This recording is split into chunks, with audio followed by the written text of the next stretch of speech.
Hello there, Drew Hanish of Whiskey Lore. Time for another whiskey tasting. And today I am going to taste a whiskey that you may or may not have heard of, but you've probably heard of Aberlour, which is a distillery in Speyside. And I'm going to be doing a tasting of Casg Annamh, which is one of their newer entries in their line.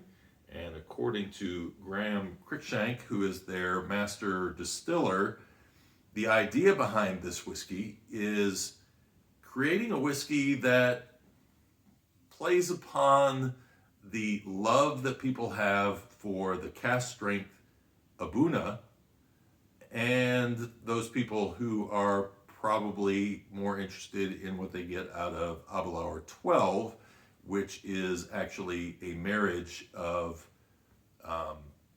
American oak and sherry barrels, whereas the cask strength A'bunadh actually is just Oloroso sherry butts that's aged in.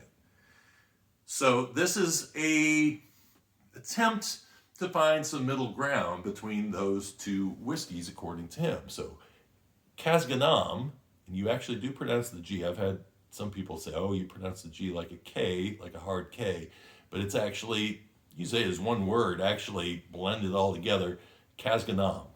And the H on the end is silent. This is a small batch whiskey. It is aged in 3 different types of wood.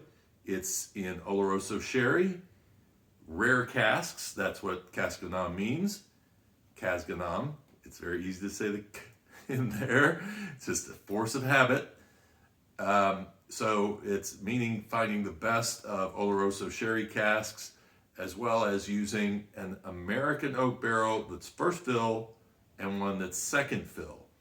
And the idea being trying to get closer to the new make. And so this isn't going to be long aged in any of those 3 barrels. It is a non-age stated whiskey. It is a higher proof whiskey in relation to other Scotch whiskeys. It is at 48% ABV. It is small batch, non-chill filtered, no color as far as we know, and a very interesting experiment. So let's jump right in and see what this experiment does for us and how much it actually does relate to Aberlour 12, which I don't have a bottle of around anymore. I will say that when I bought my first bottle of it here in the States, I was a little disappointed in it. Didn't remind me of what I had over in Scotland, but it needed to breathe, because after it got some air in the bottle and it sat on my shelf for a while, I came back to it and it was wonderful. Much, much better. By the way, one thing I will say, one of my least favorite bottles in terms of, first of all, trying to get this wax cut so that you can actually get into the bottle. And then once you do, well, it leaves a ridge here, and sooner or later I'm just going to cut this wax off of here completely because it's actually annoying. So hopefully in the future they won't do that again. We'll move on from having that crazy wax on there. But it's what's inside that counts, so let's go ahead and do a nosing and tasting of this.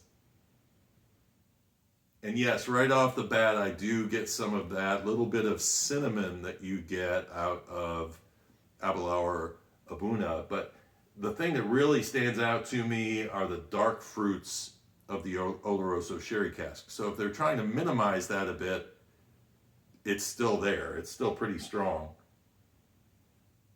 Some baking spice in there, maybe a bit of clove in there. But it's mostly fruit. I actually almost sense that I'm getting some melon in there. There's a little sweet note to it that comes in. But it is very much reminiscent of whiskeys with a strong Oloroso sherry element to them. Yes, there's definitely a melon note coming through on that.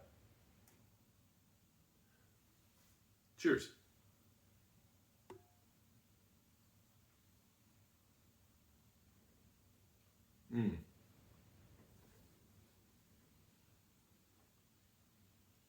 really nice.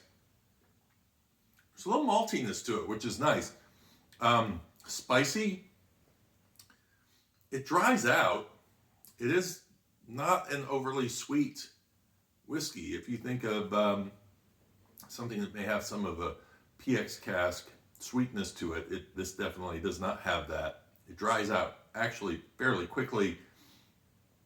There's a little licorice note in there, and it just kind of finishes with ginger, and again, that raisin and plum stays with you through the end of the experience.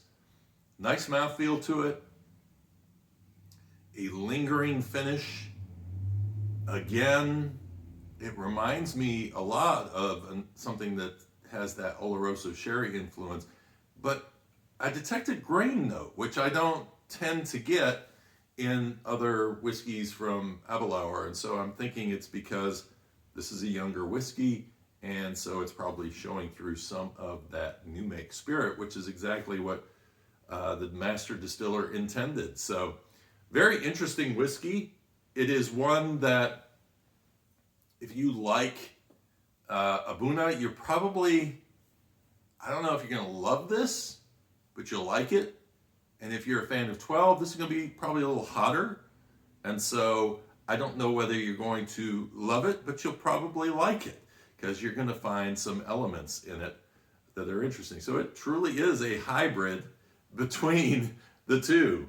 So I hope you enjoyed this tasting. And if you did, please smash the like button, and also make sure that you subscribe so you see more of these videos in the future. And until next time, when I have another good whiskey like this one, cheers and Slainte.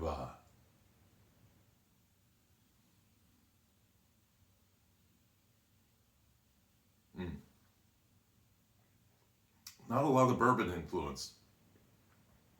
None of the vanilla caramel, but definitely a lot of fruit, dry melon, and ginger.